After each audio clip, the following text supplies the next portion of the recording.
2022 October 1st Manisha died. October 1st நமக்கு 6 month profit கண்டுபிடிக்கணும்னா தேவைப்படும். மனிஷா சென்ட்ரு பார்ட்னர், அப்போ இவர் எக்ஸ்பயர்ட் ஆகிட்டார். அப்போது 3/9 அவருடைய ஷேர் பார்த்துக்கிடுவோம். ஆன் த டேட் என்ன கொஸ்டின் பண்ணியிருக்காங்க பாரு. State which of the two option available to Manisha's executor under section 37 of Indian partnership act. என்ன டூ ஆப்ஷன்னா, ஒன்று அவருக்கு கொடுக்க வேண்டிய பணத்தில் இன்ட்ரெஸ்ட் கொடுக்கலாம். அண்டர் செக்ஷன் 37%னா 6%. இப்போ எவ்வளோ கொடுக்க வேண்டியிருக்குன்னு பார்ப்போம். On the date of the capital Manisha, okay.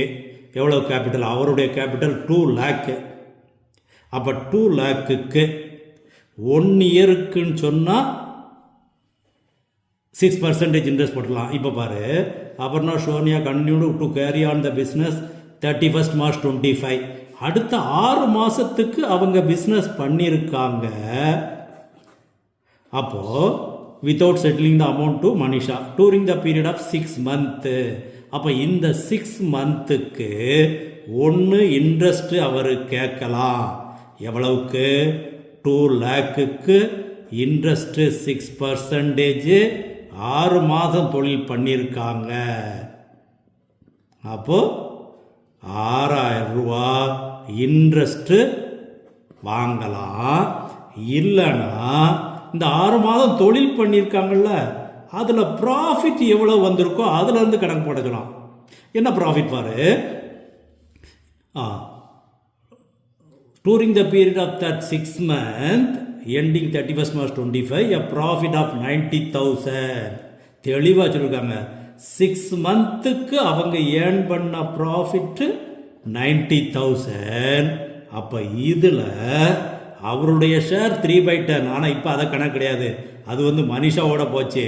இப்போ என்னன்னா, அவர் பணம் எவ்வளோ இருக்குது? 2 lakh இருக்குது. மொத்த கேபிட்டல் எவ்வளவு? 3 2 5 1 6. 6 லட்சம் ரூபா கேபிட்டலை வச்சு 90,000 ப்ராஃபிட் ஏர்ன் பண்ணியிருக்காங்க. அதில் இவருடைய பணம் 2 lakhs. அப்போ இந்த அடிப்படையில் total capital that executors amount, இந்த அடிப்படையில் கணக்கு பார்த்தோம்னா இது எவ்வளவு வருது பாரு. தட் இஸ் 30,000 வருது. 6,000 வேணுமா 30,000 வேணுமா? எக்ஸிக்யூட்டர் சூஸ் பண்ணுறது ஆப்ஷன் 2 சூஸ் பண்ணுவார். அதுதான் 2 பாயிண்ட். இதை தெளிவாக பாரு.